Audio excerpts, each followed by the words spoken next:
Hello and welcome back to Grow with Keeley, a gentle space for honest conversations, healing, growth and feeling a little less alone. I'm Keeley and today we're talking about something so many people carry quietly, the pressure of pretending you're fine. Because sometimes the hardest part of struggling is not the struggle itself, it's the performance, the smile, the I'm okay, the carrying on, the replying fine when your chest feels heavy and your mind feels loud. If that's you right now, this episode is for you. Many of us learned that being upset was inconvenient. Maybe tears were ignored. Maybe emotions were mocked. Maybe you were told to toughen up.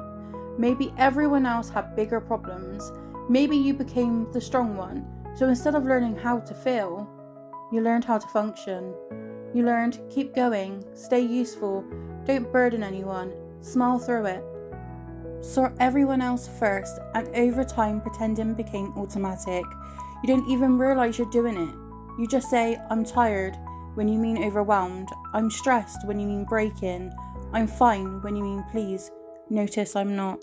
Pretending protects you short term, but long term it can cost a lot. It can cost your peace, your sleep, your relationships, your nervous system, your identity, your joy. Because holding everything in doesn't make it disappear.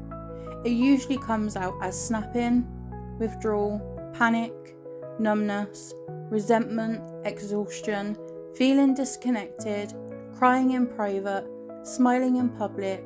One of the loneliest experiences is being visibly fine while privately not okay. You went to work, packed lunches, answered messages, paid bills, posted online, made jokes.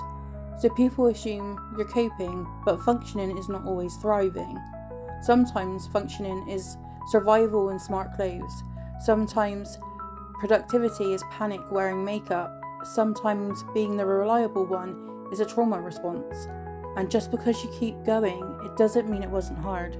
Many people don't ask for help because they fear being dramatic, being weak, being too much, being a burden, being judged, being told others have it worse, so they carry pain in silence.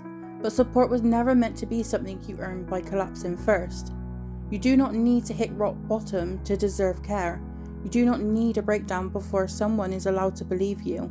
You do not need to be falling apart publicly to matter privately. Healing often starts smaller than people think, not with a huge life overhaul. Sometimes healing begins with honesty. One sentence like, I'm not coping as well as I look. I'm tired in a deeper way. I need help. I need rest. I need someone to listen. I don't want to pretend today.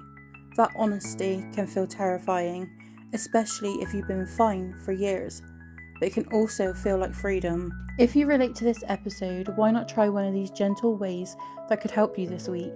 Why not replace I'm fine once and tell one safe person something more truthful, even if it's I've had a hard week? Or ask yourself, what am I carrying that nobody sees? Write it down.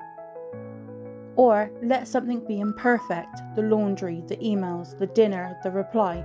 You do not need to perform wellness. And make sure you rest before collapse, not after. To the strong ones, you do not have to keep proving strength through suffering. Strength is not silent burnout. Strength is not never needing anyone. Strength is honesty. Strength is self-awareness. Strength is saying something needs to change. If no one has told you lately, you are allowed to be supported before you break. You are allowed to be human without explanation. You are allowed to stop pretending. Thank you for being here with me today. If this episode helped you, please share it with someone who always says they're fine. You can find me on Instagram and Facebook at Safe to Grow with Keeley. Until next time, take care of yourself gently.